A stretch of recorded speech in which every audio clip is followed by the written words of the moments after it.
NBA playoffs round two is over. We now have NBA round three, and so some results from round two. Oklahoma City Thunders beat the LA Lakers in a game four sweep. Poor Lakers. As a Laker fan, I'm wondering what we're going to do now and what our plan is in the future going forward from here. You know, do we keep LeBron? Do we trade LeBron? Do we bring in another power forward? Do we go for a center? Like, what is the agenda for the Los Angeles Lakers going into 2026, 2027? Uh, the Spurs beat the Timberwolves. This was in a game six showdown. I was thinking it was going to go the full seven, but they did not. Um, it's a bummer for Anthony Edwards, right? He worked really hard, even through a minor injury, right? But I don't think that Anthony Edwards should feel any disappointment because he worked his ass off to get there. And because he is who he is, he's going to get back there again next year and probably every year for the next 10 years. It's just a matter of getting the right crew on your team to help get you to that final so you could get that win. The Cavs, oh yeah, I wanted to talk about Nas Reed too, because Nas Reed, wow, what an underrated superstar, man.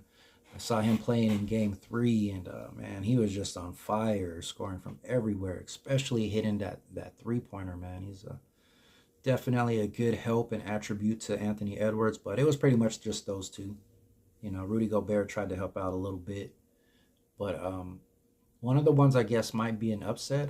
Cavs beat the Pistons, and that was the only matchup that went to Game Seven. And it's funny because throughout their series, most of the talk and hype I heard, especially on the Pat McAfee show, was surrounding the Detroit Pistons, right? Like they were getting all the hype. And I wouldn't have been surprised if they pulled it out, but they didn't. Instead, the Cleveland Cavaliers pulled it out. Um, Donovan Mitchell, right? James Harden, showing why they are all stars. And also showing why they make the big bags, right? Those two guys are putting it down and scoring those points. The New York Knicks beat the Philadelphia 76ers in a game four sweep for the East. And that's another one I was thinking was going to go to a game five, right? I thought that the Lakers would at least win one game.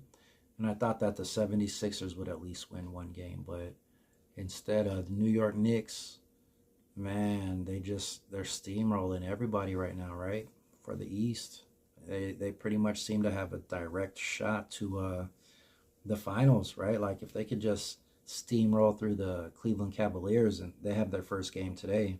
We'll see how it goes, but um, it could be a steamroll just like the New York Knicks did with their previous two rounds, right? Like although the first round they had a little bit more trouble than they did in the second round.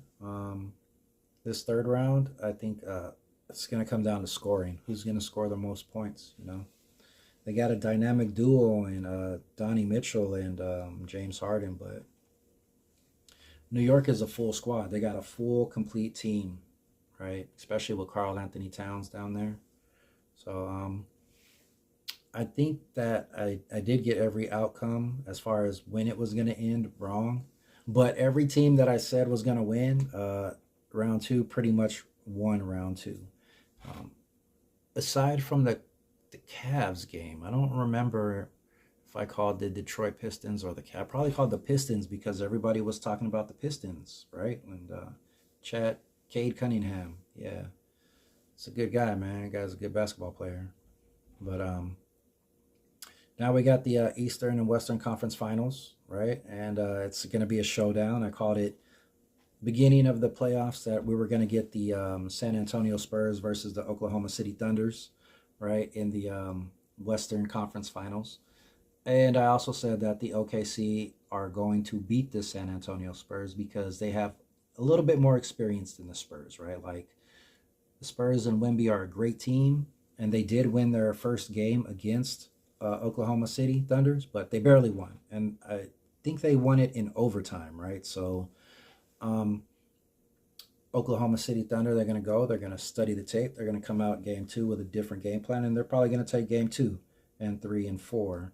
Uh, but until the Spurs adjust, right? But this could be a good game seven. Um, Two high scoring teams, two teams that have good defense, a lot of role players, right? Even people coming off the bench that could help be an asset to the two teams are going to need to be used well and are going to need to help their team, because unlike Cleveland versus New York, this is a more of a all around game, right? You got big guys going against big guys, small guys going against small guys. So it's going to be a more complete matchup as opposed to New York Knicks, man. I think they're just going to steamroll over the Cavs because who do the Cavs have down low that's great, that could step out to defend against Karl Anthony Towns while still being dominant in the paint, right? Like they have the Allen, I think, who's their center? Something Allen, something like that. I don't know. I'll have his name up there too, but well, that's the problem, right? Isn't it? Like for the Cavs, it's like I can't even tell you who's on their team other than the two main stars that I already named off, right? And if I can't tell you who their big guy is, then their big guy is not a super dominant big guy, I could tell you who Karl Anthony Towns is because he is a dominant big man, right? It's a dominant power forward and center, right? So it's going to be very interesting to see what game that ends in. I think it's going to be probably game 5, right? If the Knicks pull it out, they're going to pull it out in a game 5, I think. But I think Oklahoma City Thunder, it's going to take them 7 games to beat the Spurs. And that's what it'll be. It'll be OKC versus New York. And I think Oklahoma will probably win it because they seem to be a little bit bigger. But it will also be a all-around game because you have two big guys going against each other, right? You got Chet Holmgren versus Karl Anthony Towns. That's a great matchup, man. And their guards, Jalen Brunson going against SGA. It's a great matchup, man. They got good power forwards. They got good small forwards. And it would probably be a game 6 in the finals. I wouldn't think that the Knicks would get swept, but I don't think the Knicks can beat the Oklahoma City Thunders, right? Like, but, if anybody can, why not? They have a full team behind them, so we will see. We will get back on here and do some reviews after the round 3 is over, right? And we go into the finals and we can see who actually pulls it out, right? So